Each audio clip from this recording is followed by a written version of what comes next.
Assalamu alaikum and good day. This is Ma'am Siti Aina Pandapatan.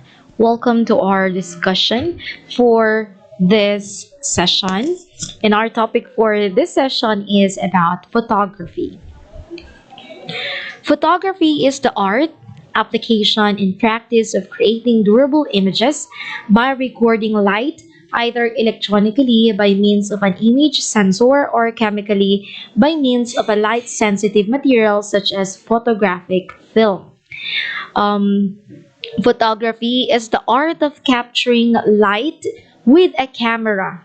Okay, it could be a phone, it could be a digital camera, it could be anything but with camera. And usually via a digital sensor or film to create an image. With the right camera equipment, you can even photograph wavelengths of light invisible to the human eye, including UV, infrared, and radio. This is the example of a camera obscura, which is used for drawing. The discovery of the camera obscura, which is a dark chamber in Latin, provides an image of a scene dates back to ancient China. Okay, so this is the camera obscura. Mhm. Okay, so here, the Arab physicist Ibn al-Haytham al-Halhazin also invented the camera obscura as well as the first true pinhole camera. Okay, so have you seen that? This is the pinhole. Okay. Um, this is the picture. Wait, okay.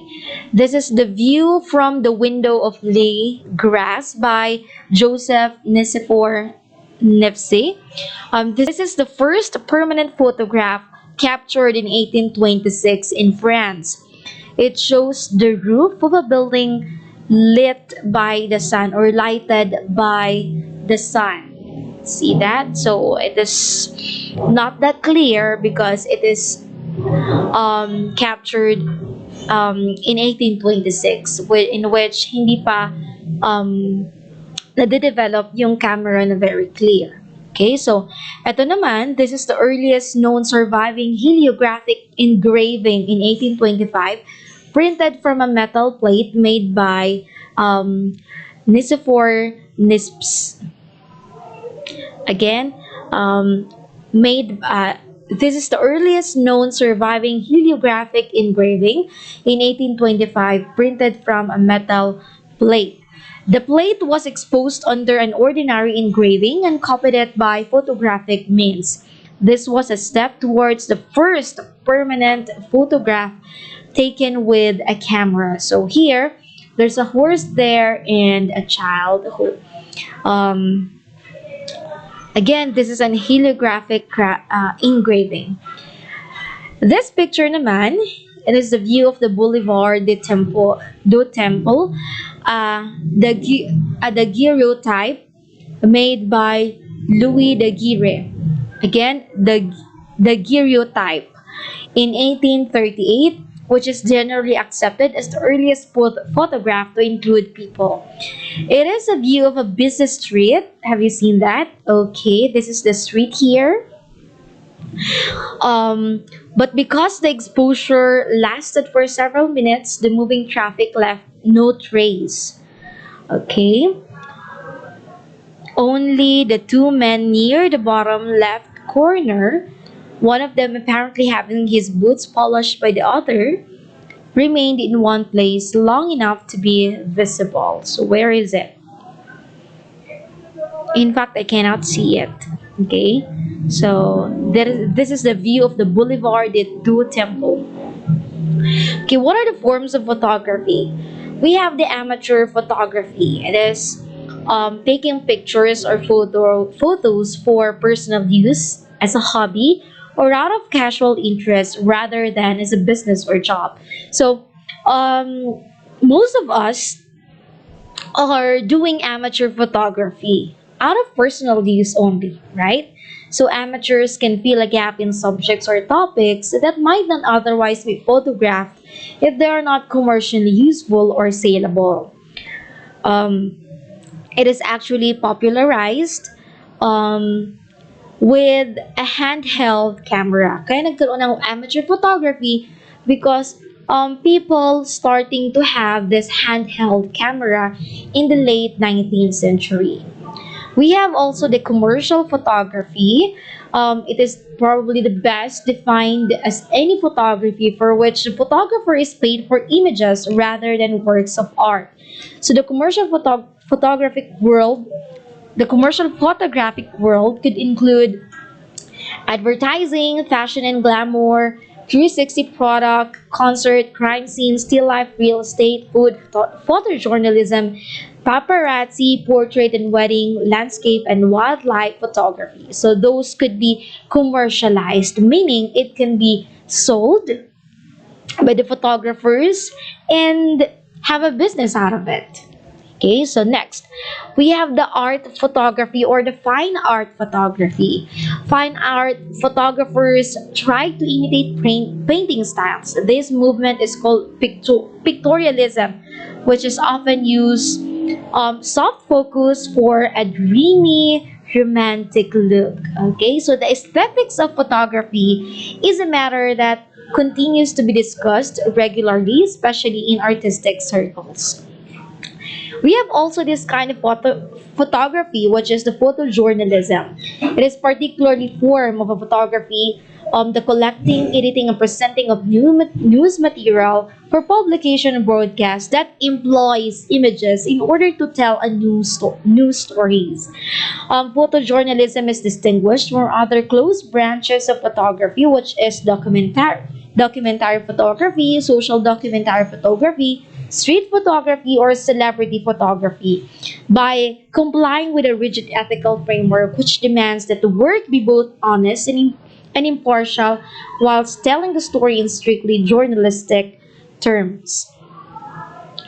Okay, so in photojournalism also, photojournalists create pictures that contribute to the news, media, and help communities connect with one another. Photojournalists must be well informed and knowledgeable about events, happenings, right outside their door. So they should deliver news in a creative format that is not only informative but also entertaining. So that is the role of photojournalism. The next one is the science and forensics. It is the use of the camera um, in the crime scenes, in science, and in the scenes of accidents. So these methods used in analyzing photographs for use in legal cases are collectively known as for, forensic photography. So crime scene photos are taken from the three vantage points. The vantage points are overview, the mid-range, and the close-up. So that is the science and forensics. The next one is the wildlife photography.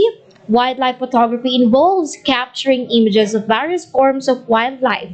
Unlike other forms of photography, such as product or food photography, successful wildlife photography requires a photographer to choose the right place and right time when specific wildlife are present and active. In fact, in wildlife, it is often requires great patience and considerable skill in command of the right photographic equipment. Okay, so these are the bare minimum gear needed for photography. We have the camera, lenses, post-processing software, a tripod, bags, memory cards, extra batteries, polarizing filter, and etc. In fact, for this during this time, anyone could be a photographer. So long as you have your camera, you have your smartphone, you could be a photographer. Okay, so the next one is how a camera works. So this is an example of a digital camera.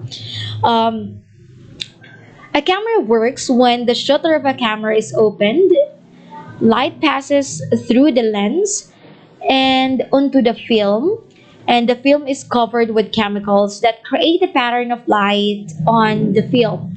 This becomes the negative. So here, so notice the inverted upside down tree there, right? So that is the upside down tree. So yan siya. Next is this is the digital camera that captures the photo not on film but in an electronic imaging sensor that takes the place of film. So pixel. If you're not familiar with pixel, this is a pixel. In fact, photos are made up of pixels. Picture element. This pixel is a picture element, and photographs are comprised of thousands or millions of them, and they are the building blocks of a digital photo. See that? This is the ear of this animal, and when you zoom that in, you'll see hundreds of pixels, and that pixels build or make the this photo. Okay. Next one is there are three basic styles of photography. We have the landscape, the portrait, and the documentary. So let's just discuss the landscape and portrait. In the landscape, it is a photograph of the environment.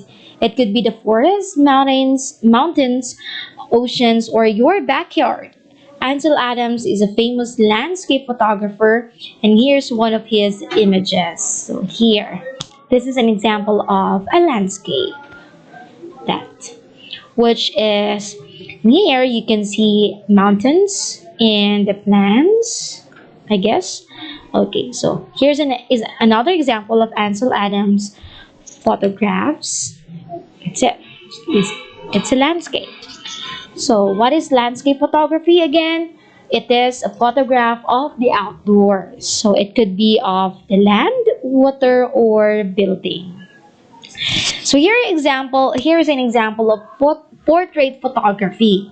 In portrait photography, it is you can see it shows a photo of a person or animal, and it is very important to show an emotion. So here an example of um, a portrait which is entitled Holding Virginia, taken by Sally Mann. So here it shows an emotion. So what is the emotion shown in this photo? Is the girl scared, angry, or the other way around? It depends on your interpretation. Okay, so again, this is an example of a portrait photography which shows a person or an animal. Again, that also shows an emotion. Okay, so these are the different portrait styles. We have here the person and then the animal. So this is the Lucas Holma Poland by Lauren Bacall, and this is the Rubenesque by Keith Carter. So here, can you compare and contrast these photographs? Okay, so see. How are they similar and how are they different? So here. Okay, here. These are the other examples of portraits. In fact, portraits can be a whole body. Yung kanina, it is just a close-up, right? But here, it is a whole body. So this is The Dress by Sally Mann, and this is The Boy in the Car in New York City by Jerome Liebling in 1949. So here. Okay, so what is portrait photography again? It is a picture of a person or animal that shows an emotional connection. Okay, let's proceed to the next one. We have the art of photography. It basically asks questions like, what stories can you tell with your camera? So it depends on how the way you put art on it. Okay, so when you say putting art on it, it is by using different techniques. So you may use the contrast. In contrast, it refers to the brightness between the light and shadow areas of a picture. So this is an example of a photograph that has contrast. So here we have the light, right? And shadow in the picture. So that is contrast. It is the Mapplethorpe Orchid and Leaf in white vase in 1982. See that? Okay, that is an example of contrast. So that does this photograph have a contrast? Yes. So what about this? Does it have contrast? What direction is the light on the trees coming from? So yeah, it is the photograph of Alfred Stieglitz entitled Icy Night. Okay, so what about the rule of thirds? The rule of thirds, it is a photo um, which has rule. Okay, a photo is more interesting if the subject is not directly in the center. So try placing your subject one third to the left or right, or one third from the top or bottom.